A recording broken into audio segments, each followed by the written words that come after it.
Captain Nazmul Hossain শান্তর রুমে আড্ডাটা এখন আজকে থেকেই মিস করা শুরু করেছেন?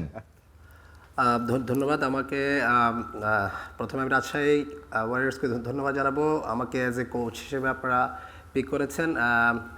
রাজিন ভাই, নেক্সট ইয়ার আপনি কোচ থাক, ধন্যবাদ দরকার নেই, আপনি আমার কাহিনীটা বলেন।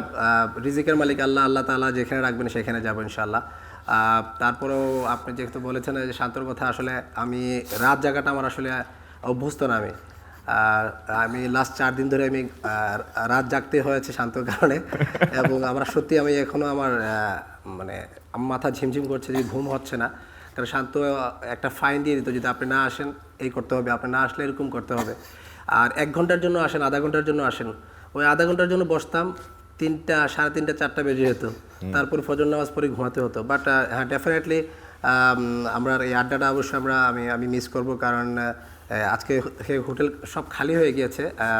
সত্যি অলরেডি আমি মিস করছি, যেহেতু আমি একা পড়ে আছি। আমাদের ম্যানেজার এবং আমাদের টিম ম্যানেজমেন্ট আমাকে একা ফেলে রেখেছে, আমাকে আর আকবরকে, যেহেতু আমাদের রাজশাহী যেতে হবে, আমার বাড়ি সিলেটে, ঢাকার বাইরে। বাট ঠিক আছে, হ্যাঁ আমি এনজয় করেছি।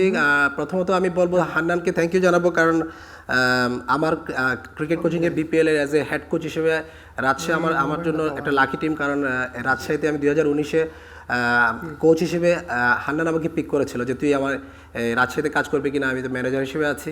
তখন একজন হেড কোচ ছিলেন বাহিরের, বাট উনি যখন চলে যান, আমাকে ভারপ্রাপ্ত হেড কোচ হিসেবে হান্নান আমাকে দায়িত্ব দিয়েছিলেন। ওই বছর রাজশাহী টিমটা চ্যাম্পিয়ন হয়েছিল। তারপরে আবার হান্নান যখন হেড কোচ হলো, এই বছর হান্নান সাথে সাথে আমাকে পিক করলো যে তুই আমার সাথে কাজ করবি। তো আসলে দেখেন, এখানে হান্নান ডেফিনেটলি হেড কোচ হিসেবে ছিল, বাট আমাদের প্রত্যেকটা সেক্টরের প্রত্যেকটা জায়গায় এক একজন হেড কোচ ছিল। লাইক আমাকে একটা দায়িত্ব দেওয়া হয়েছিল, আমি আমার জায়গায় দায়িত্ব পালন করেছি, তারেকের জায়গায় পালন করেছে।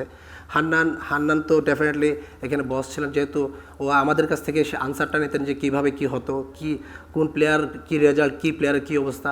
তো আমি মনে করি যে ডেফিনেটলি আমি এখানে এনজয় করেছি, এবং শান্ত অবভিয়াসলি আমি মনে করি যে বাংলাদেশের one of the best captain. ওর ক্যাপ্টেন্সিতে আসলে এই বছর আমি রাজশাহী চ্যাম্পিয়ন হওয়ার জন্য না, আমার চোখের সামনে এই বছর চ্যাম্পিয়ন হয়েছে, বাট ওর ক্যাপ্টেন্সি আমার খুব ভালো লেগেছে। আমি আশা করি শান্তর জন্য যে আগামীতে শান্ত বাংলাদেশ ক্রিকেটকে সুন্দরভাবে এগিয়ে নেবে।